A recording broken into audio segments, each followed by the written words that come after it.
Est-ce que vous avez déjà eu cette sensation de travailler dur, de faire tout ce qu'il faut et pourtant vous sentez comme si l'abondance que vous cherchez restait hors de portée? Comme si en fait il y avait quelque chose qui bloquait la circulation comme un plafond invisible. Donc aujourd'hui, on va parler de l'abondance et j'avais hâte de faire cet épisode parce que je suis sûre qu'il va vous plaire. Quand on parle d'abondance, on ne parle pas simplement d'abondance financière. On parle de l'abondance dans tous les sens du terme, que ce soit amour, énergie, opportunité, joie. Et du coup, on va parler de pourquoi parfois on se ferme à ce qu'on mérite pourtant de recevoir. L'abondance, c'est vraiment un des sujets qui me tient vraiment à cœur parce que, bon, déjà, ça me passionne, mais c'est surtout que moi-même, je l'ai vécu, je parle toujours en connaissance de cause, mais c'est que également, parfois, j'ai encore ce blocage d'abondance qui intervient à certains niveaux. Et ce blocage d'abondance intervient beaucoup dans un mindset de manque. Et souvent, on pense que on n'est pas assez, qu'on n'est pas assez, que ce n'est pas pour nous, que ça arrivera peut-être un jour. Et le jour où j'ai commencé à travailler sur mon énergie d'abondance, j'ai vu les choses changer. Et c'est clair que ça prend du temps. Ça va pas changer d'un coup d'un seul, overnight. Ça va vraiment changer progressivement et vous allez voir, en fait, du changement sur la durée. Alors, vraiment, quand vous allez commencer sur votre énergie d'abondance, ne désespérez pas parce que vous ne voyez pas les résultats maintenant. Il faut être patient. Les bonnes choses prennent du temps. Anyway, l'abondance, c'est quoi? La définition plus profonde d'abondance, c'est que c'est en fait cet état intérieur avant d'être une réalité extérieure. Ce n'est pas en tel quel avoir beaucoup, de posséder beaucoup. C'est plutôt se sentir suffisante, like you are enough. C'est vraiment ça. C'est vivre en fait avec la conviction que vous méritez de recevoir, que ce soit de l'amour, de l'opportunité, de la douceur, de la réussite, de la gratitude, toutes ces formes d'abondance. Vous êtes enough de pouvoir recevoir cela. Et quand vous réalisez que you are enough, que vous méritez de recevoir tout cela, c'est là que votre énergie d'abondance va s'étendre. Parce que quand vous vous sentez suffisant ou suffisante, vous n'agissez plus depuis la peur de manquer.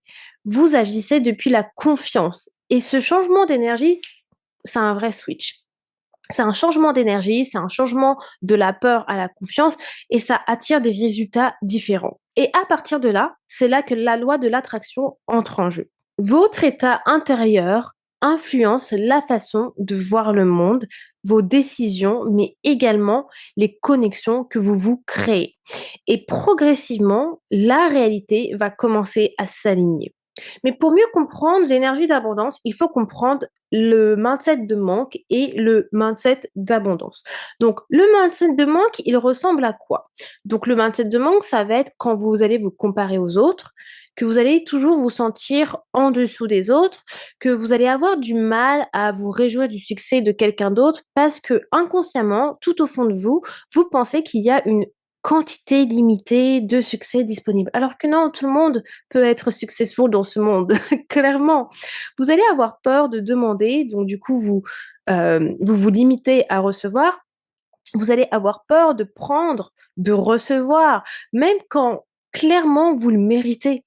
Et au fur et à mesure, vous allez accumuler, vous allez vous restreindre et vous allez plus fonctionner dans un état de survie, même quand en fait les conditions, objectivement, elles sont bonnes. Et ce mindset de manque, comme vous pouvez le voir, il est négatif.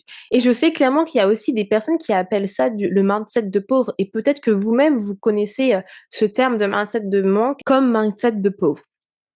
A contrario, le mindset d'abondance, il ressemble à quoi? Il va ressembler à ce que vous croyez que ce qui existe pour les autres peut également exister pour vous. Vous allez avoir cette capacité de pouvoir vous réjouir sincèrement du succès des autres sans penser que ça impacte votre propre succès. Parce que vous savez que du coup, ça ne prend pas de la place à votre succès. Vous savez qu'il y a de la place pour tout le monde. Vous avez la capacité de demander, de recevoir, d'accueillir avec grâce tout ce qu'on vous propose. Vous savez prendre des risques parce que vous avez confiance que si quelque chose se ferme, c'est une autre porte qui s'ouvre. Ça, c'est le mindset d'abondance. Et vous voyez, ce sont deux états d'esprit clairement ultra différents, 2 réalités différentes. Et la bonne nouvelle, c'est que vous pouvez passer de l'un à l'autre. Bien sûr, ça va pas se faire overnight, comme je disais, mais c'est une pratique intentionnelle qui se développe. C'est vraiment comme un muscle. Plus vous le travaillez, plus vous allez pouvoir voir les résultats et c'est quelque chose qui va devenir, bah, comme une seconde nature, en fait. Avant les pratiques, il faut parler des blocages parce qu'on ne peut pas ouvrir quelque chose sans d'abord comprendre ce qui le ferme. Et il y a 3 blocages dont j'ai envie de discuter aujourd'hui que moi-même j'ai expérimenté auparavant et il y en a même 2 où parfois je bloque encore. Donc le premier blocage, c'est en fait la croyance que vous devez mériter avant de recevoir. C'est du style: «Oh, je recevrai quand j'aurai fait assez, quand j'aurai fait assez de travail, quand j'aurai accompli ça, quand j'aurai prouvé telle chose» et en fait, cette croyance crée un cycle vraiment épuisant où on ne se sent jamais assez, en fait, tout simplement. Et souvent, je pense que c'est une croyance qui vient de l'enfance. Les messages qu'on nous a, en fait, inculpés dès l'enfance, que ce soit sur la valeur conditionnelle, que ce soit sur l'amour mérité, voilà. En fait, toutes ces choses qu'on nous a appris dès l'enfance et beaucoup de personnes ont eu cette croyance qu'ils ne sont pas assez. Donc du coup, ils ont cette croyance que vous devez mériter avant de recevoir. Le blocage numéro 2, c'est cette difficulté à recevoir. Quelque chose qui m'a touchée pendant très longtemps et qui me touche encore aujourd'hui sur certains types d'abondance, en fait. Donc ce blocage-là, c'est en fait cette capacité à recevoir. Donc parfois, vous avez peut-être remarqué que quand quelqu'un vous fait un compliment, vous allez le minimiser immédiatement. Vous allez dire: «Ah non, mais c'est rien». Vous allez pas dire merci tout de suite, vous allez trouver quelque chose pour minimiser ce compliment. Si on vous fait un compliment, recevez-le. Ne minimisez pas ou ne cherchez pas d'excuses de le pourquoi du comment. On vous fait un compliment, dites simplement merci. Il y a aussi le fait est que quand quelqu'un vous offre de l'aide, vous allez refuser parce que vous ne voulez pas déranger. Et c'est quelque chose dont je m'y connais très, très bien parce que je fais partie des personnes qui, pendant très, très, très longtemps, refusaient de l'aide. Vraiment, c'est vraiment un de mes défauts. J'ai toujours peur de déranger les gens et je ne demande jamais de l'aide. Je vais toujours essayer, bah, ce qui est bien en fait, toujours d'essayer avant tout, avant de demander de l'aide. Mais le problème, c'est que si on me propose de l'aide avant, ce que je faisais, c'est que je disais toujours non, alors que oui, j'avais vraiment de l'aide, j'avais vraiment besoin d'aide. Alors qu'aujourd'hui, j'ai appris à, du coup, accepter de l'aide. Et ça m'a beaucoup changé parce que même, en fait, dans le monde professionnel, hors entrepreneuriat, mais dans mon full-time job, en fait, ça me permet de gagner du temps sur certaines choses. Au final, j'aurais perdu du temps si, bah, j'aurais cherché, la solution, pendant, des jours. Alors que maintenant, je me mets vraiment une limite où je me dis: «Bon, si, je n'ai pas réussi à trouver la solution pendant, allez, dites, je vais dire 1 heure ou 2 heures, je vais demander de l'aide». Et rien de changer cela, ça permet d'étendre votre capacité à recevoir. Recevoir de l'amour, de l'argent, de la reconnaissance, de l'aide, ça demande vraiment en fait une ouverture que beaucoup d'entre nous, nous n'avions pas apprise. Le blocage numéro 3, c'est la culpabilité de vouloir plus. Et ça, je suis sûre que vous allez vous reconnaître. C'est quelque chose que moi-même j'ai aussi expérimenté, ce blocage de vouloir plus. Et même aujourd'hui, ça m'impacte encore. Ce blocage, ça va être quoi? C'est, par exemple, le fait est que quand vous vous dites: «Mais en fait, qui suis-je pour vouloir ça?» C'est un peu le syndrome de l'imposteur aussi. Donc, qui suis-je pour recevoir ça? Est-ce que ce n'est pas trop si je veux avoir plus d'argent? Est-ce que c'est de l'avidité? Est-ce que si je veux toujours plus, les gens, ils vont mal le voir? Et je trouve que dans la société, malheureusement, quand on demande plus, c'est mal vu.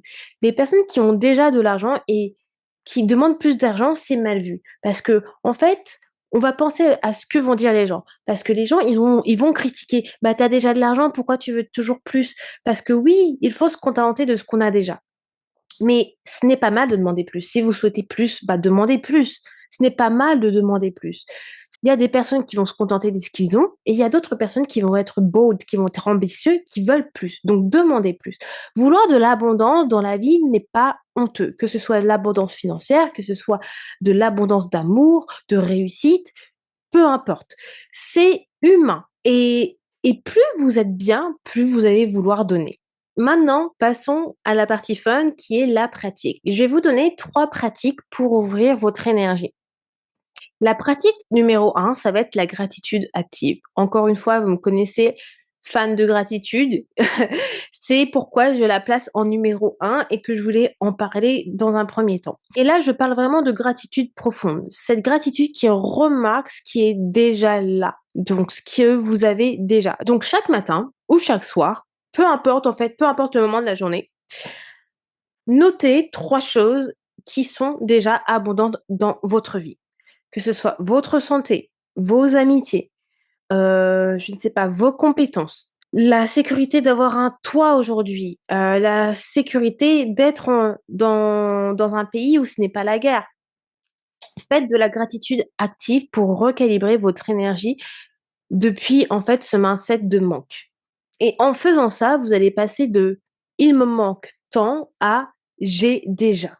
Et le «j'ai déjà», c'est tellement important et je vous en parle tout le temps aussi, hein. C'est pourquoi la gratitude est là dans un premier temps, c'est de reconnaître ce que vous avez déjà et la gratitude, c'est l'énergie la plus puissante, clairement. Ça va vous aider même dans vos manifestations donc à partir de là, dès que vous avez déjà cette gratitude active, hop, vous avez check déjà la majorité du reste. Maintenant la pratique numéro 2. Je vais boire un petit coup. Mmh.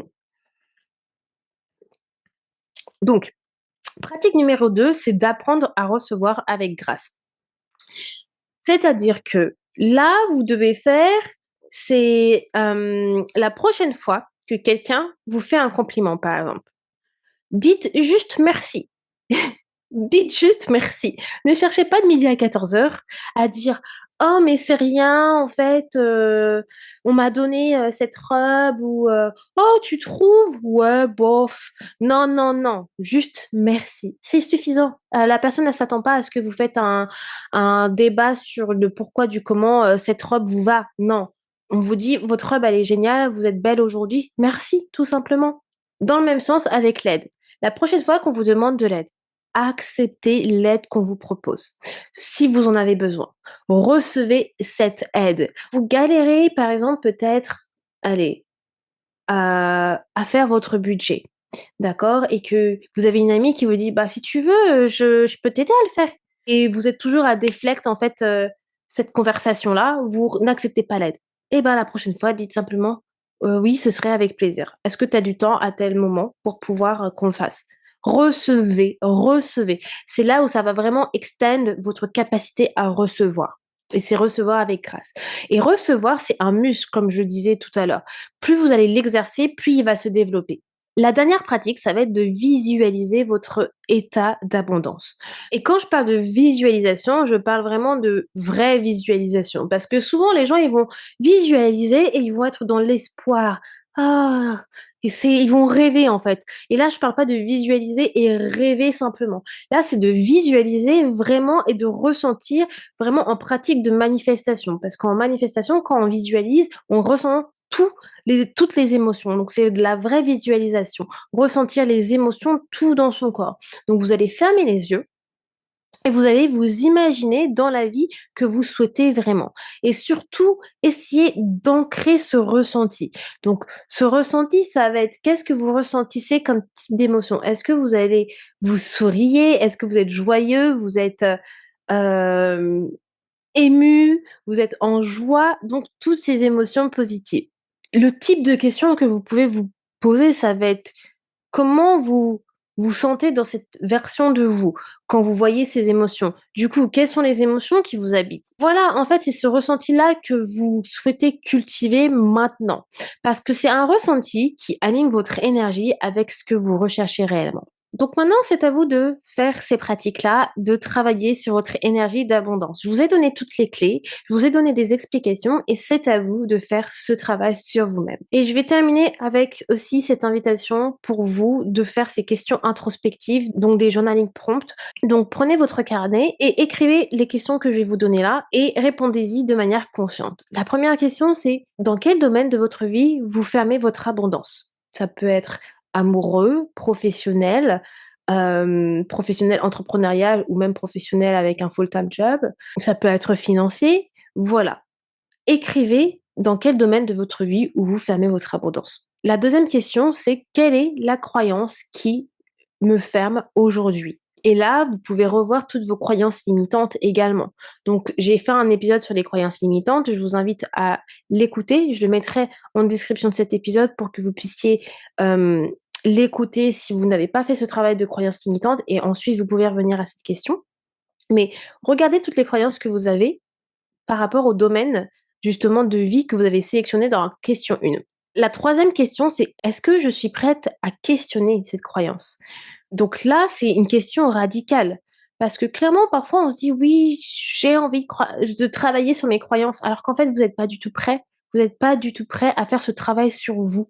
Parce que travailler sur soi, ça demande, bah, justement de l'énergie, ça demande du temps, de se poser réellement et beaucoup de gens ne sont pas prêts à faire ça. Donc posez-vous vraiment cette question radicale si vous êtes prêt à questionner cette croyance. Si vous n'êtes pas prêt à questionner cette croyance, c'est que vous n'êtes pas prêt à recevoir. Donc c'est pourquoi votre abondance va être bloquée. A contrario, si vous êtes prêt à questionner cette croyance, vous pouvez déjà commencer ce travail pour pouvoir faire en sorte de déconstruire cette croyance. Donc, toujours dans l'épisode des croyances limitantes, vous pouvez le faire. Et vous pouvez passer à la question suivante qui est: est-ce que je suis prête à recevoir? Et là, du coup, pour être prête à recevoir, vous pouvez faire les pratiques que je vous ai données auparavant. Voilà pour cet épisode sur l'abondance. Une chose sur laquelle je veux terminer, c'est qu'en fait, l'abondance n'est pas réservée à certaines personnes. Tout le monde peut débloquer cette abondance. Et quand vous débloquez votre abondance, vraiment, vous ouvrez des portes du possible. Et quelque chose qui est disponible pour quelqu'un peut l'être aussi pour vous. Il n'y a pas de limite. Donc, réjouissez-vous des autres. Réjouissez-vous des autres. Cela ne va pas bloquer votre abondance à vous. Parce que si justement vous êtes jaloux des autres, si justement vous êtes dans ce mindset de manque, eh bien, vous ne verrez jamais les choses arriver pour vous. Soyez doux, soyez bienveillants, soyez gentils et je vous assure que ça changera vraiment la perspective de voir le monde, mais ça vous changera également votre état intérieur. Voilà les amours pour cet épisode. S'il vous a plu, n'hésitez pas à me le dire, n'hésitez pas à mettre une note sur votre plateforme d'écoute préférée et moi je vous dis à lundi prochain pour un nouvel épisode. Ciao tout le monde!